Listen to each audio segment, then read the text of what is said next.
Di sini dikatakan ada area tertentu tidak bisa diajarkan. Some things cannot be taught, but have to be caught. Ada beberapa hal tidak bisa diajarkan, harus ditangkap dengan iman.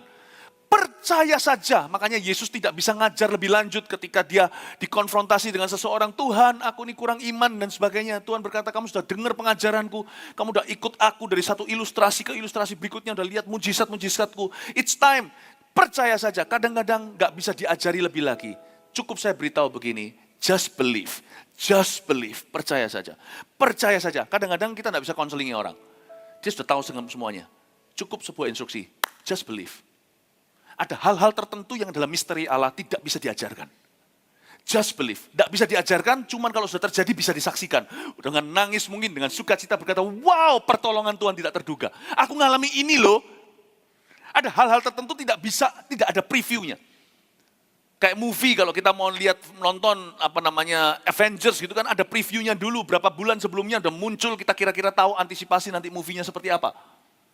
Nanti durasinya berapa jam dan sebagainya. Ada hal tertentu yang Allah akan lakukan di hidupmu, hai umat Tuhan. Yang berkenan kepadanya, yang berterima kasih kepadanya, yang tahu diri di hadapannya, dan yang menyapa dia Bapa. Ada hal tertentu yang pengkhotbah tidak bisa ajarkan kepadamu.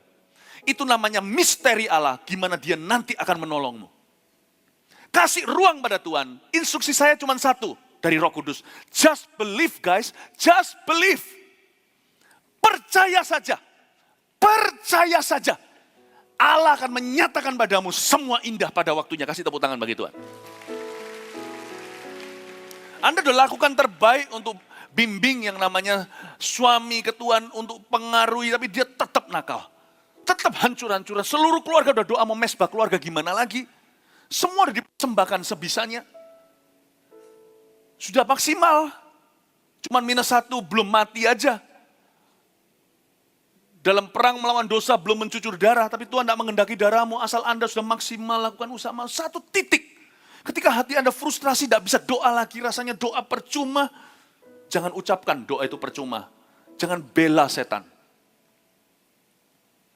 Ada satu titik Anda sudah bisa go on another mile, tidak bisa lanjut 1 mil lagi. Anda sudah letih dan berkata, aku sudah berusaha dengan anak-anakku. Suamimu tetap gitu, papanya anak-anak tetap gitu. Gimana? Apa yang harus kulakukan? Apa yang harus kulakukan? Dengarkan. Suara saya ini biar ngiang-ngiang dipakai Roh Kudus untuk menjadi rema bagimu. Pada waktu-waktu yang paling down seperti itu, ingatlah ini. Percaya saja. Just believe. Tidak bisa diajarkan. Just believe. Beberapa orang dengar suara saya sekarang, percaya saja, itu seperti ada sesuatu melompat, ada kangguru di hati. Anda tahu pergumulan Anda apa, tiba-tiba ada yang mencuat aja, just believe. Tiba-tiba Anda semangat lagi, bisa berdoa lagi. That's the Holy Spirit. Itu Roh Kudus. Dari ayat ini, pengkhotbah pun harus rendah hati. He doesn't have all the answers. We don't have all the answers. Kita tidak punya semua jawabannya. Ayat yang kita baca tadi itu, engkau sembunyikan, engkau nyatakan. Dengan kata lain Tuhan berkata, bahkan kepada pengkhotbah, leave me alone. I'll do this without your help. Lepas tangan, hai pengkhotbah, aku akan lakukan ini tanpa bantuanmu. Beritahu aja sama umatku, seperti Yesus beritahu kepada orang itu yang ragu. Percaya saja. Cukup. Kalau mereka percaya, mereka akan melihat kemuliaan Allah. Kan ada ayatnya, barang siapa percaya tidak akan dipermalukan. Percaya saja kamu akan melihat kemuliaanku. Itu perkataan Yesus sebelum terjadi kesembuhan. Belum terjadi mujizat di kitab Injil itu. Amin Bapak Ibu Saudara. Ayat ini tidak bisa saya ajarkan lebih dari ini. Dan ada satu ruang dalam pekerjaan Allah, dalam hidupan setiap umatnya. Namanya His mystery. The mystery of God's mighty help. I cannot teach further than this. Saya tidak bisa ajarkan lebih dari ini. Tapi saya tekankan untuk Anda percaya saja. Katakan pada hati sendiri. Lus-lus seperti ini katakan, just believe. Katakan percaya saja. Kasih tepuk tangan untuk Tuhan Yesus. Saya sedang berbicara juga dengan yang live streaming sekarang, bahkan yang tidak live nanti setelah ini akan di recording, setelah ini akan di-upload di sosial media segala. Kalau Anda mendengar ini, sekalipun nggak live waktu Anda mendengarnya, ini live karena we have a live God. We serve a living God, kita melayani Allah yang hidup. Bagi Tuhan tidak ada masa lalu, masa sekarang, selama-lamanya itu sama, Yesus tidak berubah. Jadi sekarang Tuhan berbicara kepada Anda, ada sebuah situasi, tidak bisa saya ajarkan solusinya. Tapi Roh Kudus bicara ke hatimu saat ini. Iman timbul dari pendengaran. Only believe you shall see my glory, kata Tuhan. Percaya saja engkau akan melihat kemuliaan Allah. Percayalah, Tuhan akan menolongmu. Haleluya. Ayat 26. Ya Bapa, itulah yang berkenan kepadamu. Udah itu aja. Yang kita tahu bukan cara Allah bekerja. Ayat 26 ajarkan yang kita tahu hanyalah bagaimana kita berkenan kepadanya. Karena bagaimana kita berkenan kepadanya bukan misteri. Udah ditulis di Alkitab dari sejak Kejadian sampai Wahyu. Alkitab penuh dengan jalan-jalan hidup orang yang penuh dengan cerita hidup orang bagaimana mereka berjalan dengan Tuhan. Ayat yang ke-26 bukan misteri. Ayat 25 tadi. 25 ini, ya Bapa itulah yang berkenan kepadamu. Berkenan itu bukan misteri. How to please God, bagaimana kita menyenangkan hati Tuhan, itu sudah sangat basic sekali. Oke? Jadi tugasmu dan tugasku hanya berkenan. Memperbaharui akal budi kita dengan firman Allah, supaya kita bisa membedakan mana yang baik, mana yang sempurna, mana yang berkenan, mana yang sempurna kepada Allah. Kehendaknya maksudnya. Pastikan kita tahu, 10 perintah Allah juga sudah jelas. Hukum mengampuni, hukum kasih, tabur tuai, semuanya sudah ada kok. Jadi kita tidak usah nabur yang salah, berkenan pada Allah, di area ini jangan sampai Anda terkilir. Di area ini jangan struggle, buat satu komitmen. Saya tidak mau bergumul di area yang jelas, biar saya bergumul di area abu-abu. Di area jelas, lah kalau sekarang loh ya, kalau kita A, B, C, D, E, F, G, H, I, J, K, L, M, N, O, P, alfabetnya aja salah. Semua tulisan kita juga akan salah kaprah. Anak kecil tidak boleh struggle, makanya dibuat nyanyian, supaya ABC alfabet itu sudah di luar kepala. Matematika juga sama. 1 tambah 2 tambah 2 adalah 4. Jangan bingung antara tambah dan kali. Meskipun 2 kali 2 juga adalah 4. Jangan beda dengan bagi, juga ngerti. 2 bagi 2 itu 1. Jangan sampai kali, bagi, dan tambah itu bingung. Itu dulu sebelum ke kalkulus, sebelum ke sesuatu yang jauh lebih susah. Banyak orang Kristen masih struggle di area ini, berkenan. Diulur-ulur waktu. Tuhan udah bilang dari dulu loh, aku gak suka dengan itu. Terus lanjut 5 tahun kemudian, terus hidup dalam dosa. Berhentilah, itu keputusanmu. Yang keputusanmu, kunci udah di tanganmu, jangan minta tolong sama Tuhan Yesus. Tuhan Yesus udah kasih kunci, itulah pertolongan. Hal yang sudah harusnya kita lakukan dulu, kita ulur hingga hari ini, cepat putuskan. Ya Tuhan, aku tidak mau lagi kepahitan. Udah gak usah lagi berperang dengan roh jahat. Itu keputusan hatimu. Baca Alkitab masih bolong-bolong. Bayangin, Alkitab aja bacanya bolong, gimana waktu jadi pedang? Kita itu harus struggle-nya bergumul saat Alkitab jadi pedang. Karena pedang-pedangan pasti kalau orang main anggar sekali-kali dia kena tusuk juga. Tidak ada tentara Tuhan itu yang mulus. Dalam pergumulan kita sehari-hari, belum lagi yang untuk orang lain, kita pasti akan berdarah-darah. Tapi saya tidak mau berdarah-darah di saat teduh. Saat teduh aja berdarah-darah. Kalau guru tidak tahu kencing, gimana dengan muridnya? Kalau guru kencing berdiri, murid kencing berlari. Basicnya harus jelas dulu. Saya tidak mau berdarah-darah saat teduh. Saya tidak mau bolong-bolong. Kalau saya sudah jadi ikut Kristus 27 tahun, masih harus diingatkan, ayo sudah saat teduh, enggak? Aduh, kalau saya sudah di usia SMA tapi nggak bisa spell alfabet, saya masih bingung antara kali dan tambah. Bukankah kitab Ibrani penulisnya berkata begini, harusnya dari usia kamu sudah jadi guru semua. Tapi sampai sekarang masih harus dikasih susu. Nggak bisa makanan keras. Makanan keras itu bukan bicara tentang dibentak-bentak, khotbah marah-marah, bukan. Makanan keras itu adalah hal-hal yang lebih serius dari itu. Hal-hal yang lebih berbobot. Bapak Ibu Saudara, a lot of things in your life, ada banyak hal dalam kehidupan kita itu berupa kebingungan segalanya itu cuma karena keputusan yang diulur. Berhenti. Kembali kepada hal-hal yang sederhana, jangan bergumul di sana. Oke? Cepat maju. Cepat maju. Di sini dikatakan, sebab Bapa itulah yang berkenan kepadamu. Di area yang dasar, jangan struggle atau bergumul lagi. Buat keputusan. Tahun ini aku harus mulai dewasa. Aku harus mulai dewasa, Rani. Tidak ada orang bisa menolong aku kalau aku terus mengasihani diri sendiri. Tidak ada orang yang bisa menolong aku kalau aku benar-benar kecewa sama manusia. Tidak ada. I make a decision today. Saya tidak boleh bolong di ini. Mataku tertuju kepadamu, Yesus Kristus. Udah, Setelah Anda ngomong gitu, akan terjadi peperangan rohani. Bayangin kalau itu aja tidak genah, tidak benar. Pasti senantiasa kalah dalam peperangan rohani. Bapak, Ibu, Saudara, di area berkenan kepada Allah, jangan goyah lagi. Karena hidupmu ke depan mau dibangun oleh Tuhan. Dan hidupmu akan jadi berguna untuk Tuhan. Amin, Bapak, Ibu, Saudara. Coba pikirkan sekarang, renungkan. Kira-kira di area apa ya Anda selama ini pelin-pelan? Di area apa? Di area apa sekalipun dengar khotbah 20 tahun tetap tidak berubah? Maybe the problem is no longer demon spirit. Masalahnya bukan lagi setan. The problem lebih kepada indecisiveness atau ketidakadanya keputusan di dalam hati Anda. Bapak, Ibu, Saudara, di area berkenan, jangan tawar-menawar lagi. Mulai hari ini. Saya pernah mengalami kelepasan 27 tahun lalu, kelepasan pelayanan, kelepasan saya cukup mengerikan. Berhari-hari.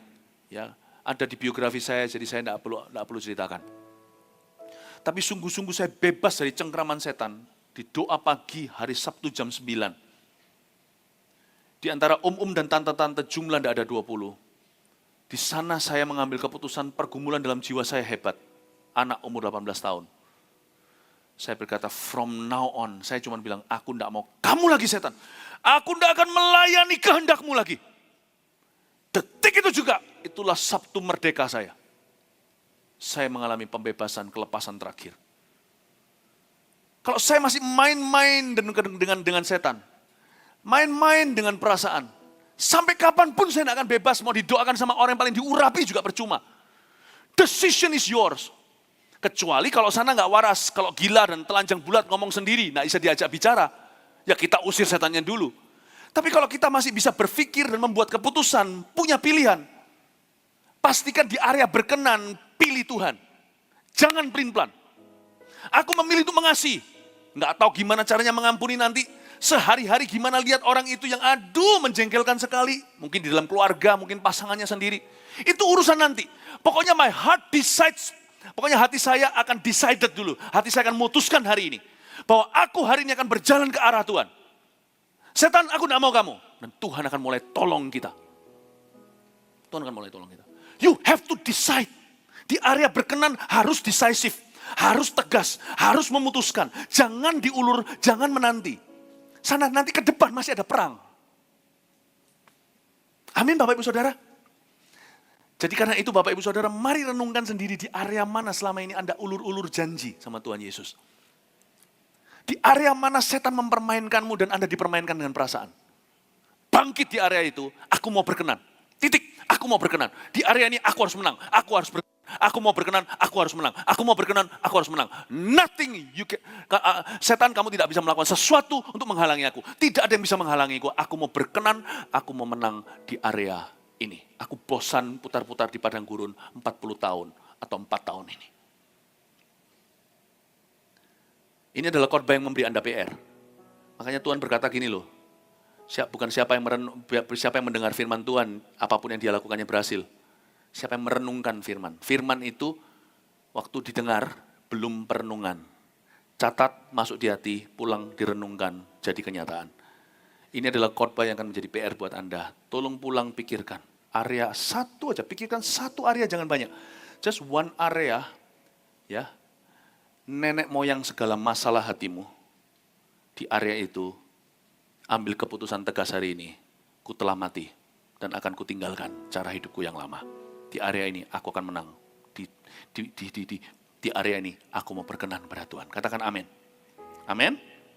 Kita lihat sekarang ya ayat 27 yang terakhir. Semua telah diserahkan kepadaku oleh Bapakku. Saya paling suka kalau orang ngomong begini. Yesus tidak membual karena dia sungguh-sungguh punya.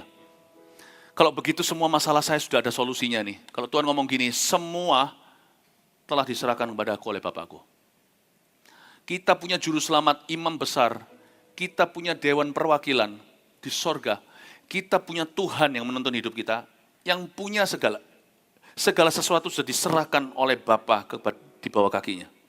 Saya suka sekali. Tuhan sudah punya jawaban untuk setiap pergumulan kita. Katakan amin. Dan tidak seorang pun mengenal Allah selain Bapa. Dan tidak seorang pun mengenal Bapa selain anak.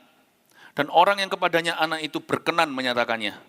Saya garis bawahi kata, tidak seorang pun mengenal Bapa. Saya garis bawahi kata, mengenal Bapa. Waktu saya baca ini, kalau kita dalam pergumulan dan masalah, target tertinggi kita bukan keluar dari masalah atau bahkan kemenangan. Kalau Anda sedang dalam pergumulan, doa utama Anda itu bukanlah solusi untuk persoalan. Karena mudah, nggak usah ngerengek-ngerengek. Tuhan sudah punya solusinya, segala sesuatu sudah diserahkan padaku. Enak. Tuhan itu one stop solution. Yesus itu. Segala sesuatu, satu perhentian solusinya pada Tuhan Yesus. Dialah Alfa, kita datang ke dia dulu, segala sesuatu akan dibuka pintu berikutnya. Dialah Omega, berakhirnya di dia. Tuhan kasih ruang di tengah itu untuk misterinya. Divine koneksi-koneksi ilahi, nanti ketemu sama siapa, kebetulan terjadi, lalu ada orang yang belas kasih, lalu dikasih pekerjaan, lalu tiba-tiba nanti ada perbaikan, tiba-tiba ada orang yang bertobat, berubah sifat, di tengahnya. Datang ke Tuhan itu tidak pernah salah, Alfa, dialah permulaan, dialah Alfa. Kalau datang ke Tuhan dulu, solusi berikutnya itu tinggal dibuka pintu sama Tuhan, buka sendiri, semua indah pada waktu. Buka. Ujungnya selalu Tuhan Yesus lagi, dialah Omega. Jadi saya tidak pernah doa untuk solusi masalah saya, karena dia sudah punya semua solusinya. Bukankah Tuhan Yesus sendiri yang berkata, segala sesuatu sudah diberikan kepadaku. Easy kan? Lalu doa untuk apa kalau kita dalam pergumulan? Pergumulan ringan atau berat? Saya doa untuk mengenal Bapa. Setiap musim hidup saya ingin tangkap isi hatinya. Sebab anak, tidak ada seorang pun mengenal Bapa, kecuali anak itu berkenan menyatakannya. Saya kalau dalam sebuah problema, masalah, saya selalu tanya gini, Lord, mungkin kalau Engkau izinkan ini terjadi dalam kehidupan saya, dalam musim hidup saya ini, pasti untuk mengajarkan hati Bapa kepada saya. Hati Bapa untuk saya. I want to know your heart. I want to be more like you. Aku ingin menjadi sepertimu. Jangan kejar solusi. Solusi itu bonus. Carilah kerajaan Allah dan kebenarannya. Jangan cari solusinya. Segala sesuatu ditambahkan padamu, itu solusinya. Makanya kalau Tuhan Yesus ajarkan doa gini, Bapa kami di dalam sorga, dikuduskanlah namamu. Hatimu harus beres nih, kata Tuhan Yesus. Datanglah kerajaanmu. Cari dulu kerajaannya dan kebenarannya. Datanglah kerajaanmu. Sinkron kan? Doa itu datanglah kerajaanmu. Target tertinggi adalah mengenal hati Bapa dalam situasi yang saya hadapi. Kalau saya kenal hati Bapa dalam situasi saya hadapi, wow, mudah untuk saya melakukan kehendaknya. Mudah untuk saya melihat kehendaknya. Datanglah kerajaanmu, jadilah kehendakmu. Kalau yang saya cari adalah kebenarannya dan kehendaknya, kebenarannya, segala sesuatu ditambahkan. Jangan tuntun aku ke dalam pencobaan, bebaskan aku dari segala yang jahat, beri aku rezekiku hari ini. Itu nyusul semua. Salah doa orang kalau dalam problema, kapan keluarnya? Gimana keluarnya? Pertanyaan kita bukan how, where, what. Harus pertama-tama who. Bukan bagaimana, apa, kapan Tuhan. Harusnya siapa? Siapa yang harus ku kenal melalui pengalaman hidupku sekarang ini? Aku ingin mengenalmu. Kuasa kebangkitanmu dipersatukan dengan kematianmu. Disalibkan dagingku enggak apa-apa. Tapi aku mau mengenalmu. Nyatakan Bapa melalui situasi hidupku. Reveal the Father to me. Itu dia. Karena keluar masalah bukan target utama. Target utama kita masuk ke sorga. Menjadi serupa dengan gambar rupanya. Saya nggak mau loh ya cuman punya sesuatu, memperoleh seluruh hidup tapi menyangkali kehilangan nyawanya. Segala sesuatu yang kita miliki ini, keluar masuk masalah, keluar menang, masuk lagi, tambah kaya, tambah kuat, tambah sehat, sakit lagi, lalu sehat lagi, dan sebagainya. Ujungnya itu surga. Yang harus saya siapkan bukan ini, tapi ini. Ini harta terbesar, bukan uang, harta perak dan permata. Ini adalah menjadi serupa dengan gambarannya. Jadi saya minta setiap musim hidup saya up atau down, tebal atau tipis, lembah atau bukit, mengerjakan kebaikan dalam diriku, menjadikan aku lebih mengenal Bapakku di sorga. I think that is my greatest goal in life.